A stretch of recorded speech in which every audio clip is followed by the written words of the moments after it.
Radikale Akzeptanz ist das stärkste Mittel gegen alles. Für mich persönlich so etwas wie der heilige Gral, um sich vor sämtlichen Krankheiten zu befreien. Hier schauen wir uns gemeinsam an, wie es funktioniert und warum du eventuell immer wieder daran scheiterst. Du fragst dich jetzt vielleicht, warum sagt der Juan alle Krankheiten? Radikale Akzeptanz hilft doch nur bei psychischen Störungen. Ich sage dir nein, sie hilft sogar bei physischen Erkrankungen. Ich kann mich zum Beispiel erinnern, dass ich im Jahre 2011, wenn du neu auf meinem Kanal bist und meine Geschichte noch nicht kennst, an einer Osteogenesis imperfecta erkrankt bin. Höchstwahrscheinlich schon viel vorher. Für diejenigen, die nicht wissen, was eine Osteogenesis imperfecta ist, es ist eine Glasknochenkrankheit. Die habe ich. Ich leide an einer milden Form daran. Wahrscheinlich habe ich sie schon viel früher gehabt, nur da wurde sie entdeckt, weil ich immer mehr Wirbelbrüche an der Wirbelsäule hatte. Als ich diese Diagnose damals bekommen habe, da ging es mir so schlecht, ich konnte nicht mehr schlafen, ich habe den ganzen Tag gegrübelt, ich habe mich angefangen selbst zu bemitleiden. Ich habe mich ständig gefragt, warum wieso bekomme ich das?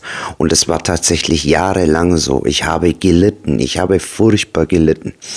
Erst als ich eines Tages nicht mehr gehadert habe und es vollkommen akzeptiert habe, dass diese physische Krankheit ein Teil von mir ist, hat das Leiden aufgehört. Siehst du, und was möchte ich dir damit sagen? Wenn wir nicht akzeptieren, sind wir immer im Widerstand. Wenn wir immer im Widerstand sind, leiden wir. Es gab einen riesengroßen Gamechanger in meinem Leben, den ich erlebt habe, der dazu geführt hat, dass ich heute nahezu alles akzeptiere. Aber du denkst dir jetzt vielleicht, wenn du alles akzeptierst, resignierst du, gibst du auf. Nein, das hat damit gar nichts zu tun. Aber dazu kommen wir gleich noch. Ich mache dir dazu erstmal folgendes Beispiel. Du leidest unter aufdringlichen Gedanken, vielleicht Zwangsgedanken. Diese Gedanken drängen sich immer wieder auf. Erstes Beispiel. Zweites Beispiel. Du leidest daran, dass immer wieder Angstgefühle hochkommen. Okay. Drittes Beispiel. Du leidest daran, dass immer wieder Gefühle der Hoffnungslosigkeit hochkommen oder Schwermut etc. Gut, Beispiel. Hör mir genau zu, das ist ganz wichtig. Ich will, dass du das verstehst. Ich will wirklich, dass du das verstehst, damit du das so ändern kannst, wie ich auch, damit dein Leid aufhört. In dem Moment, wo du einen aufdringlichen Gedanken bekommst, einen Zwangsgedanken oder ein Gefühl der Angst, ein Gefühl der Panik, ein Gefühl der Schwermut, dann kann man doch an dieser Stelle erstmal unterschreiben, dass das gerade ist, wie es ist. Sage ich was Falsches? In dem Moment hast du Angst. In dem Moment hast du diesen aufdringlichen Gedanken gehabt. Bei den Gedanken ist es noch viel einfacher, wenn man möchte. Der Gedanke, der hochgekommen ist, der ist ja schon entstanden. Warum wehrst du dich gegen etwas, was schon passiert ist? Verstehst du, was ich meine? Du bekommst den Gedanken, ist egal, welcher Gedanke es ist. Ich springe vom Fenster, ich fahre gegen den Gegenverkehr etc. Wir kennen diese ganze Palette. Wenn dieser Gedanke entstanden ist, in dem Moment, wo er entstanden ist, ist er schon entstanden. Also das heißt, in dem Moment, wo dir das auffällt, sind schon wieder 2 Sekunden vergangen. Warum kann man dann etwas, was schon passiert ist, nicht akzeptieren? Wenn du jetzt dagegen Widerstand leistest, dann signalisiert dein Unterbewusstsein, dass du bist Bewusstsein, in dem Moment Widerstand leistest gegen etwas, was schon passiert ist. Das bedeutet, dein Unterbewusstsein bekommt den Befehl, die Person X, ich kenne jeder einen anderen Namen von euch, leistet Widerstand gegen das, was schon passiert ist. Das bedeutet, dein Unterbewusstsein bekommt jetzt ein Signal, dass das, wie du darauf reagierst, wie du es bewertest, es wichtig ist. Und weil das Unterbewusstsein in seiner Funktion nur versucht, dir zu helfen, dir zu dienen, aufgrund deiner vorherigen Programmierungen, sendet es immer wieder solche aufdringlichen Gedanken. Und bei den Gefühlen ist es genauso. Du leistest Widerstand gegen eine Emotion, gleich welche. In dem Moment, wo du immer wieder dieses Gefühl wegdrückst, nicht haben wollen, nicht wollen, spaltest du ein Gefühl von dir ab. Du musst dir das Ganze so vorstellen, dass dieses Gefühl dann die ganze Zeit hinter dir herrennt. Es rennt die ganze Zeit hinterher, weil du es zwar abgespalten hast, aber es ist nicht in dir drin. Es will wieder zu dir rein. Und es rennt dir die ganze Zeit hinterher. Und das sind dann diese Momente, warum dann Menschen sagen oder Mediziner, ja, wie man so im Fachjargon sagt, der hat eine Angststörung, der hat eine Zwangsstörung, der hat eine depressive Störung etc. In Wahrheit ist es so, dass wir diese Emotionen, diese Gefühle und diese Gedanken, die wir haben, nicht mehr haben wollen und sie deshalb nicht bei uns mehr integriert werden können. Als erstes möchte ich dir ein paar Impulse geben, mit der du die Akzeptanz so richtig lernen darfst. Als erstes möchte ich mit einem Beispiel anfangen. Wir kennen alle diese Hollywood-Filme und wir sehen sie uns furchtbar gerne an. Bei den Hollywood-Filmen ist es meistens so, das kennst du bestimmt, dass am Ende immer diejenigen siegen, die die Guten sind, die vermeintlich Guten. Jetzt liegt es natürlich im Auge des Betrachters. Es ist nicht in jedem Film so, aber einigen wir uns darauf, in einem sehr großen Teil ist es immer so. Das liegt daran, weil wir Menschen Gerechtigkeit lieben. Wir lieben Gerechtigkeit. Und das ist auch gar nicht verkehrt, das ist auch in Ordnung so. Ich liebe auch Gerechtigkeit. Aber wir verzerren dadurch unser Bild, dass die Welt der ungerechtigste Ort ist, den man sich eigentlich nur vorstellen kann. Es gibt nichts Ungerechtigeres als das Leben, wenn man so möchte. Das Leben, jetzt sagst du dir vielleicht, der beeinflusst mich jetzt mit negativer Energie. Nein, ich beeinflusse dich gar nicht. Schau dich doch einfach nur mal um in der Realität, wie die Welt ist. Sie ist alles, nur nicht gerecht. Sie ist nicht gerecht. Die Welt ist furchtbar ungerecht. Wir wünschen uns gerne Gerechtigkeit. Aber die Realität ist, wie sie ist.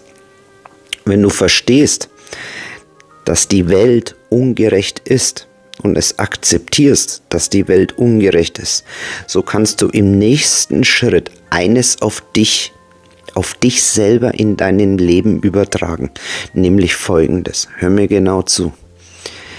Wir leiden immer, weil wir uns unbedingt wünschen, dass so wie wir behandelt worden sind, er oder sie das oder jenes zurückerfährt, dass er dies oder jenes zurückbekommt. Aber eigentlich bekommt er es fast nie immer wieder zurück.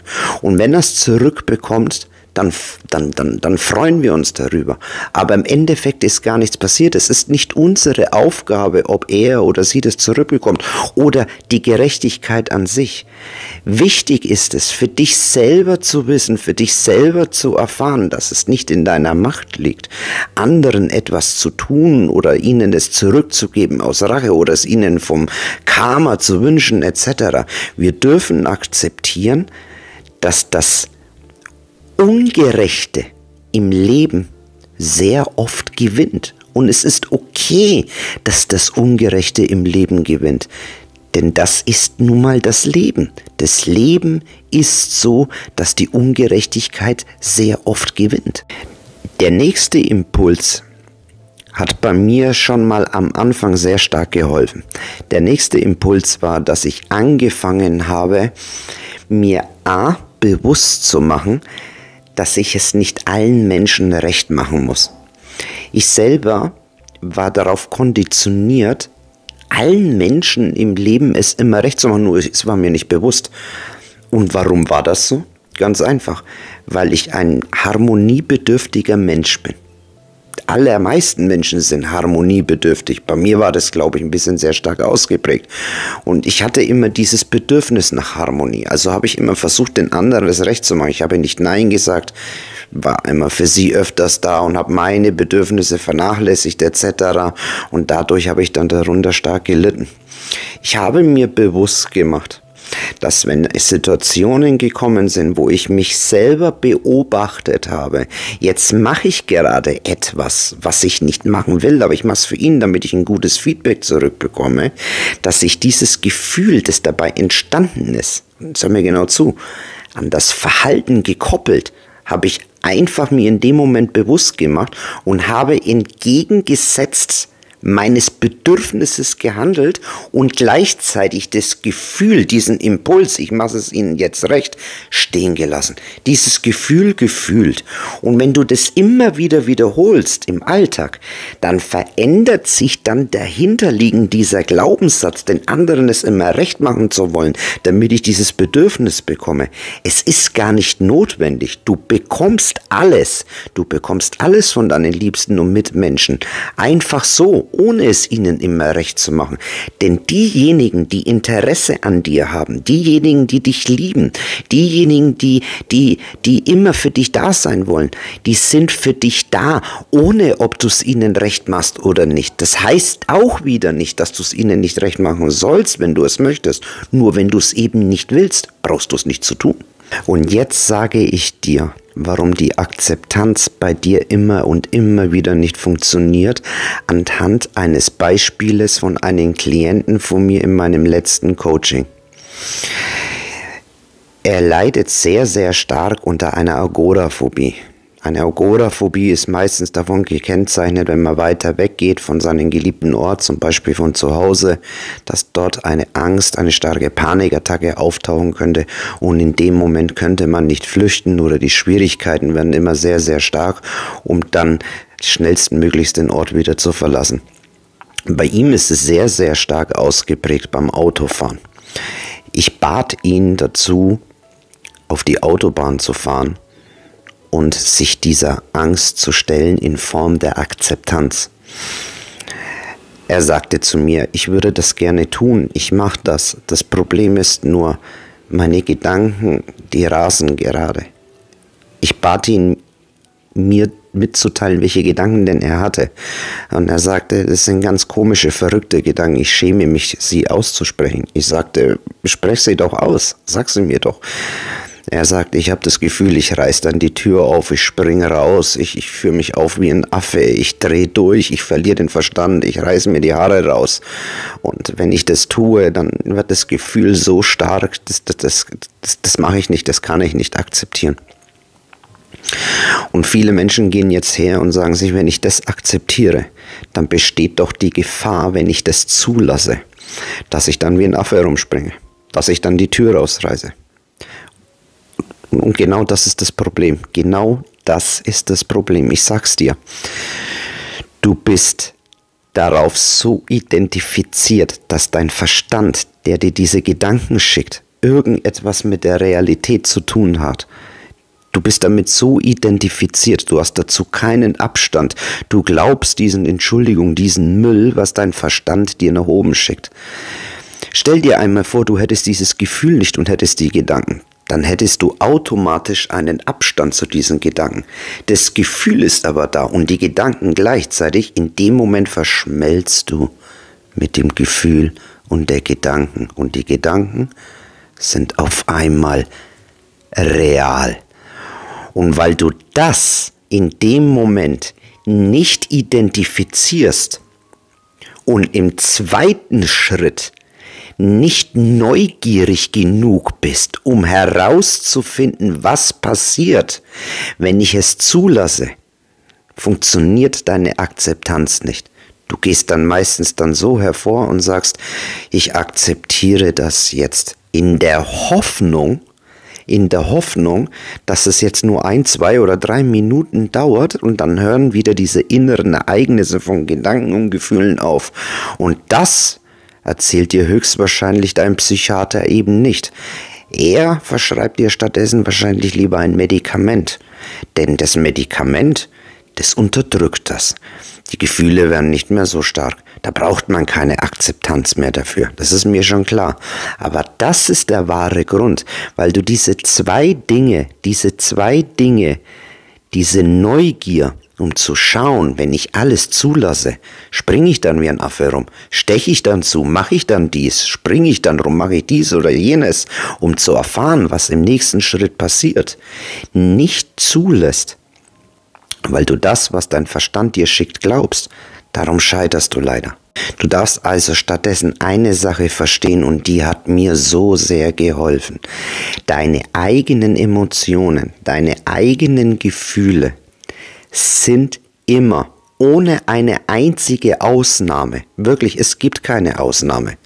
Wegweiser. Stell dir deine Emotionen vor wie eine Art Navigationssystem. Immer wenn du dieses oder jenes Gefühl hast, dann steckt hinter dem Gefühl eine Aussage. Deswegen fange an, deine Gefühle nicht in scheiße oder schlecht oder blöd oder gut zu kategorieren, sondern benenne sie beim Namen. Sobald du die Emotion beim Namen genannt hast, weißt du, was die Funktion des Gefühls ist, der Emotion. Wenn du die Funktion weißt, weißt du, was dahinter steckt. Und jetzt kommt bei vielen Menschen ein großes Problem zustande. Sie denken mit ihrem Verstand, ich brauche doch da aber keine Angst haben, weil da keine rationale Gefahr ist. Das ist korrekt, das stimmt. Dennoch ist die Angst trotzdem in dem Moment auch ein Wegweiser. Nur das Problem ist, deine Angst wurde dysfunktional, weil du sie von dir abgespaltet hast und deswegen ist das Gefühl der Angst in dem Moment dysfunktional. In der Funktion der Genetik aber ist sie korrekt. Sie bleibt immer korrekt. Dein Körper muss mit Angst reagieren, wenn die dahinter gesteckte Geschichte in deinen Kopf von Gedanken als Gefahr von dir bewertet wird. Deswegen reagiert dein Körper auch immer wieder mit Angst. Wenn du stattdessen dies aber verstehst, dass die Angst in dem Moment mein Wegweiser ist, dass ich es in diesem Moment vollkommen zulassen kann und darf, wenn das geschieht, kann sie fließen und erst dann kann sie abklingen. Das bedeutet nicht, dass du nie wieder Angst haben kannst oder darfst.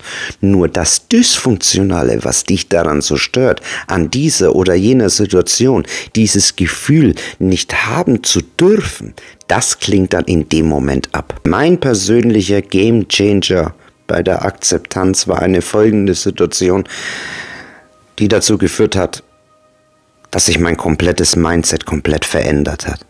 Es war eine Situation, die schon ein paar Jahre her ist. Ich habe meine geliebte Cousine am Sterbebett leider verloren, weil sie an Krebs mit Metastasen verstorben ist. Und es war für mich damals sehr, sehr, sehr schlimm. Ich hatte eine gute Beziehung zu ihr und ich liebte sie sehr. Und die daraus resultierenden Gefühle des Verlustes und des Schmerzes und dieser Endlichkeit wurde mir in vollen Umfang noch etwas bewusster und klarer und realer, dass das Leben schnell zu Ende sein kann. Diese Klarheit, die ich dabei empfunden habe, dass es bei allen geht, bei mir, bei meinem Vater, bei meiner Mama, bei allen geliebten Menschen, wurde so real und klar in meinen Kopf, dass ich mich dazu entschlossen habe, den ganzen Schmerz, der resultierend daraus entstanden ist aus dieser Situation, vollkommen in Ruhe zuzulassen. Und es hat etwas länger gedauert, bis der Schmerz weggehen konnte.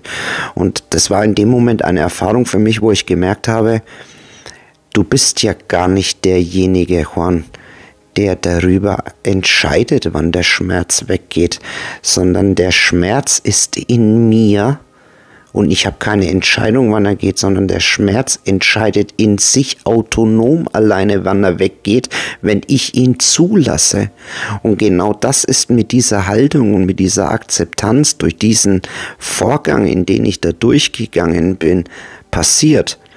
Und danach gab es wie eine Art Erleuchtung in mir. Ich sehe heute die Dinge anders. Ich weiß, dass meine Geliebten alle noch von mir gehen werden. Sie werden alle gehen. Auch deine Geliebten werden alle gehen. Aber ich kämpfe nicht mehr dagegen an, dass sie eines Tages gehen werden. Und weil ich das nicht tue, habe ich keine Angst mehr davor. Vielleicht hat dir dieses Video gefallen und du sagst dir, ich möchte noch tiefer in die menschliche Gedankenwelt eintauchen. Dann verlinke ich dir auf der Endcard ein Video von mir darüber, das CAS-System. Ich bedanke mich bei dir fürs Zusehen, dein Juan. Namaste.